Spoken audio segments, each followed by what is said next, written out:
Welcome to Climbing Together, the Small Business Experience. I'm Beth Houtrow, the founder of Climb the Small Business Book Club, and our episode today is brought to us by the Renaissance Entrepreneurship Center of the San Francisco Bay Area. Every episode, I talk to a small business owner about a mistake that they've made and what they learned from the experience. Mistakes are inevitable, perfection's impossible, so let's embrace the mistake. And today we're talking to Brittany Hobbs. Brittany, welcome. Thank you. Hi, Beth. So glad to have you here. And tell us a little bit about you and your business. Hi, so my name is Brittany Hobbs. I am the owner of Hobbs Homes Designs. It is an interior design studio that specializes in sustainable design for mostly kitchens and bathrooms, while empowering women in the trades. Our main focus is to really hire as many female identifying contractors, plumbers, electricians, and what have you, and try to get more of a demand for them in the field. I love that. It's amazing. Okay, so we're here to talk about mistakes. So tell me about a mistake that you've made, especially kind of in the beginning. What was something that went not so well? So I think every entrepreneur can definitely agree that you make a bunch of mistakes anytime you do anything new. That's a big thing to know, that it's inevitable. So don't be hard on yourself. But my main one was with clients in the beginning, with new clients especially. I would kind of go above and beyond and bend over backwards and wouldn't charge for services that I provided that I should have. Like if a client wanted to see multiple options of something, I felt bad for charging them for each time I would come out, say it was like the third or fourth time. I would feel bad for some reason, even though they wanted to see more options. Yeah. And more often than not, they ended up going with the first choice that I made too. So that kind of helped solidify to me that it is very important to charge for your time while doing this. And sometimes I think if I am feeling unsure about charging for it, if I'm feeling that resistance, I'll kind of just put myself in like my friend's shoes and I'll pretend like I am my friend.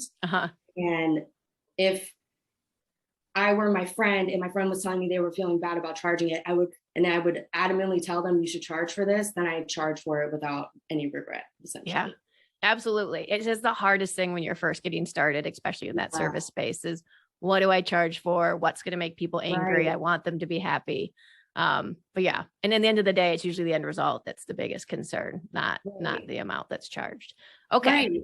Exactly. Yeah. The whole service as a whole. And I think especially if you have kind of a secondary service, like design is considered a secondary service. It's not necessary for life, not a plumber coming to check on your HVAC. Yeah. You kind of have this more of imposter syndrome that comes with it. Yeah. But at the end of the day, you have to really see the value that you're providing and the worth that you're bringing to this project and to this person's space. Because if they didn't want to work with you, they wouldn't have hired you in the first place, Yeah.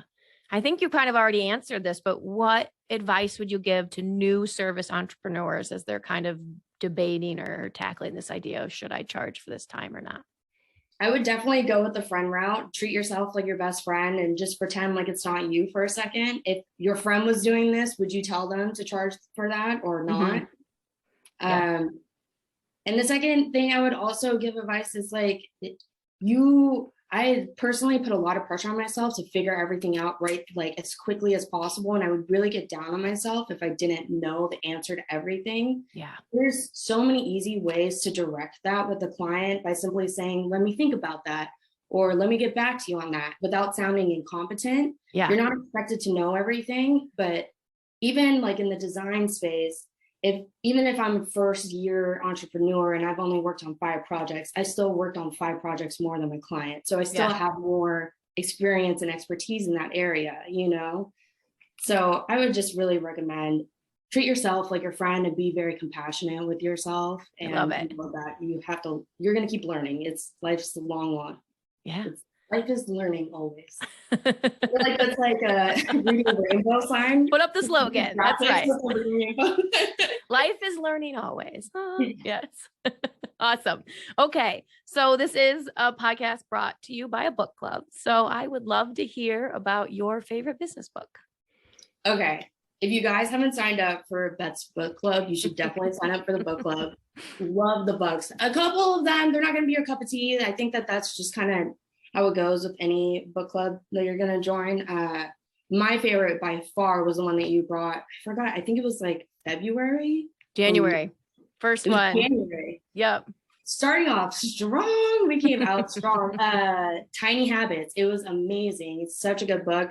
Everyone kind of like, I heard a lot of like chatter about Atomic Habits before, but I think Tiny Habits was a lot better because it really broke it down for you and helped you kind of navigate going through like learning new habits and taking on new routines, you know? Yeah. I love to find books that are written by teachers because they often are very good at helping you think how to do something. Right. And so BJ Fogg is a teacher, the author of Tiny Habits. So that's right. Wasn't he a professor at Stanford or something? Yeah. Good. So what was some habit that you started from Tiny Habits?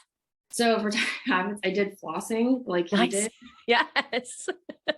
Because I have like the water pick, but I also like, need to floss in between some teeth because they get a little bit crowded and my dentist kind of yells at me for it. So yeah. Nice.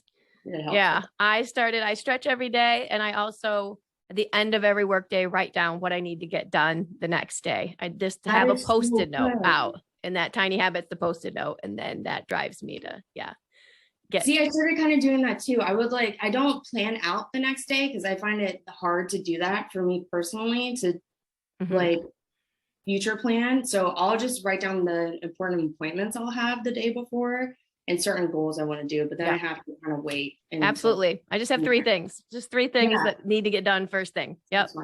Yeah. Awesome. Okay. So our guest host is Renaissance Entrepreneurship Center in the San Francisco Bay Area. And I know you were a student through the Women's Business Center. So tell me a little bit about your experience with the Renaissance Entrepreneurship Center.